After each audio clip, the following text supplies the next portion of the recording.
Bonsoir à tous et soyez bienvenus pour ce nouveau numéro hors série de Culturama. Et aujourd'hui on va parler d'une série mettant en scène la recette d'un cocktail assez particulier. En attendant ce jour-là,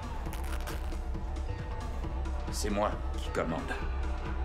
Et si tu me racontes des cracks, à moi. Tiens.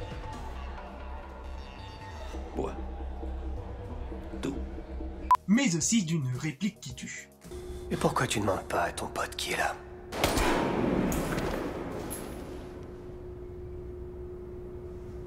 Parce que les morts ne parlent pas. Bref, aujourd'hui, on va parler de la série Gomorrah.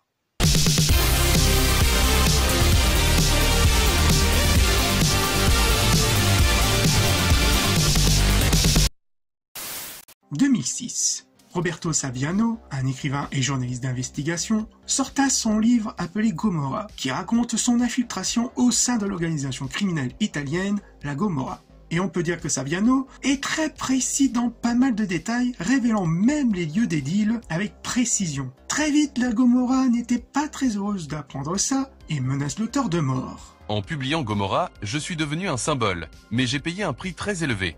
J'ai eu des moments difficiles, je me suis senti seul comme jamais, prisonnier d'un engrenage énorme.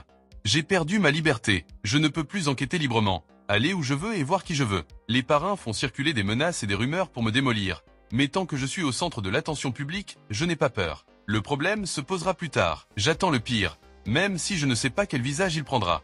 Malgré les menaces de mort, ce ne va pas empêcher le livre d'être un véritable best-seller. Toutefois, la police italienne va mettre l'auteur sous protection policière renforcée, va même l'envoyer en dehors de l'Italie, comme par exemple aux États-Unis. Peu après le succès du livre, 3 boîtes de production audiovisuelle italienne, qui sont Fandango, Rai Cinema et Sky Italian, proposent à l'auteur une adaptation de son livre au cinéma.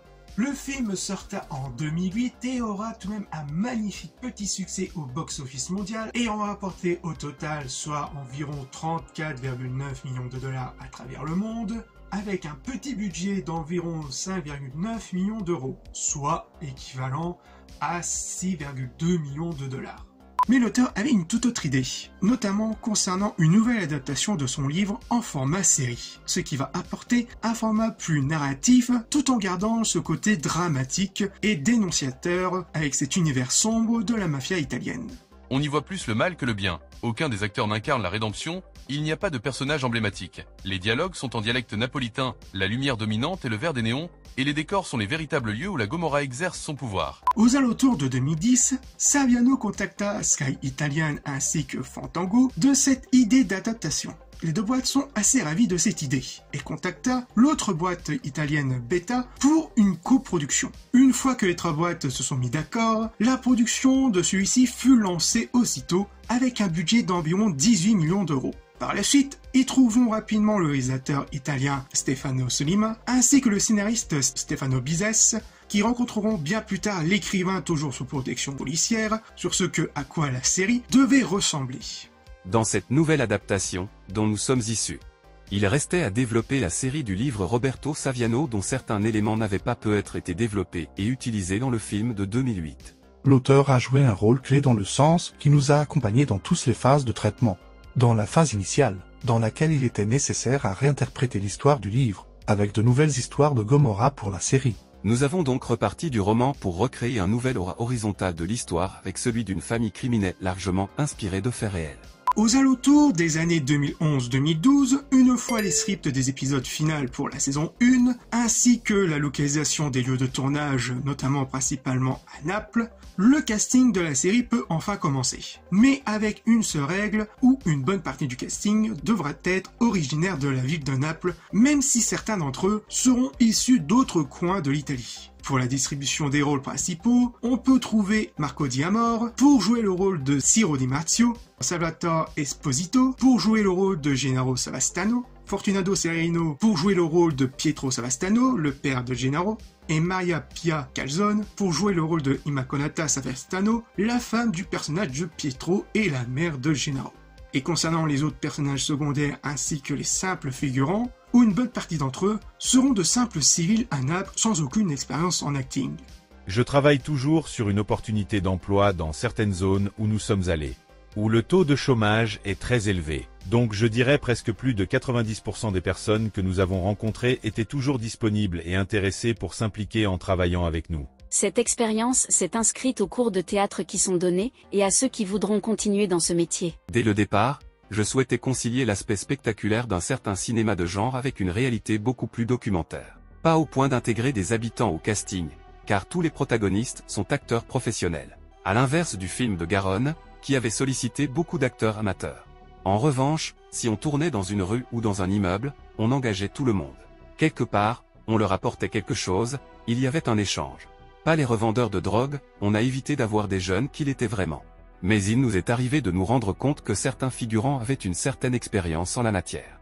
Et bien évidemment, une bonne partie du casting seront entraînés pour la manipulation des armes à feu, mais aussi de certains cascades qu'ils devront faire eux-mêmes, lors de certaines scènes de combat par exemple, qui seront supervisées par un certain Alessandro Borges. Ce sont des combats de rue, oui, mais ils appellent ça Dirty Fight, mais ce n'est pas le cas. C'est plus du combat de rue car les techniques sont beaucoup plus adaptées pour cette série. En mars 2013, le tournage commença, mais sans l'auteur Saviano, qui est toujours au vu de sa situation, devra showrunner à distance la série tout en gardant principalement le contact avec le scénariste Stefano Bises. Toutefois, le tournage de la série aura de nombreux rebondissements et pas mal de secousses, voire même directement dès le début du tournage. Où, à peine arrivé sur le lieu du tournage, certains élus de Naples, comme l'élu Angelo Pisiani, veulent interdire le tournage de la série, sous prétexte que ça donnerait une mauvaise image à la ville et à ses habitants. Arrêtons de faire de l'argent sur le dos de Scampia, arrêtons la démagogie. La mystification cinématographique ne fait que renforcer la Gomorrah qui aime se nourrir de cette publicité romancée. On venait tout juste d'arriver, ils nous ont rejetés comme si c'était nous, la Gomorrah.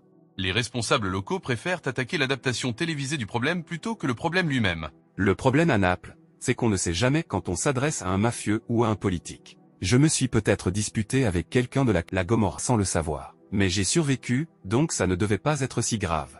Autre anecdote du tournage, pour rester fidèle à l'esprit criminel, la production avait trouvé un lieu parfait pour la représentation de la maison des Savastano, qui était située quelque part à Naples, qui était appartenu à un vrai parrain de la mafia. Alors qu'il restait encore quelques scènes à tourner, toute l'équipe de la série auront la surprise de voir que la villa a dû être fermée pour enquête par la justice. En apprenant cette nouvelle, la production a dû négocier auprès de la justice pour une somme de 30 000 € pour libérer temporairement la villa afin de terminer ces scènes. Ou autre anecdote, lors du tournage, certains lieux de Naples avaient dû être bloqués en raison des différents règlements de compte entre gangs rivales, comme en témoignera la productrice Gina Gardini. Certaines nuits, on apprenait que le lieu où l'on devait tourner le lendemain était envahi par la police ou qu'un meurtre y avait été commis. Autre chose lors du tournage, lors d'une des scènes en scooter, ce sera la Gomorrah elle-même qui va se manifester en renversant l'un des acteurs qui était en scooter, croyant que c'était un rival. La Gomorrah a renversé un de nos acteurs en scooter. Une voiture qui devait patrouiller pour contrôler le territoire en a renversé un. Et quand ils ont vu les caméras, ils ont dit qu'ils étaient désolés. C'était une erreur, on n'avait pas compris, ils sont venus s'excuser platement auprès de l'acteur, auquel ils ont même proposé un peu de drogue pour se faire pardonner. Il évoque également des lieux qu'il a finalement fallu éviter parce qu'il y avait eu des coups de feu et des gens avaient été pris pour cible. Une fois dans la boîte, en post-prod, la musique de la série aura un bon nombre de tubes italiens, comme par exemple le duo Ento et Lucariello, avec leur titre Nugavolin Spirazza, qui sera principalement utilisé pour le générique de fin de chaque épisode de la série.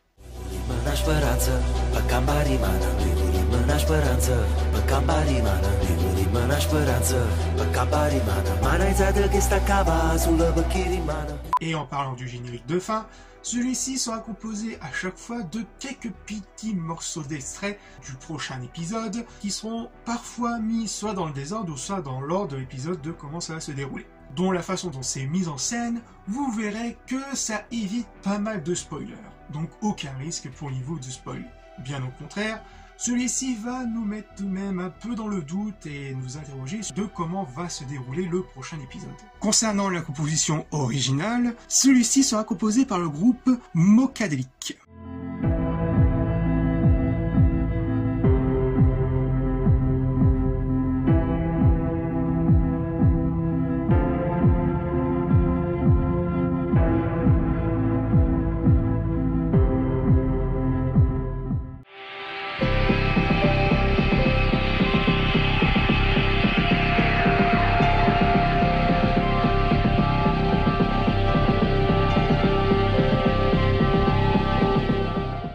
fois que la série sera finie au montage, la saison 1 sera d'abord diffusée sur la chaîne italienne Sky Atlantic le 6 mai 2014.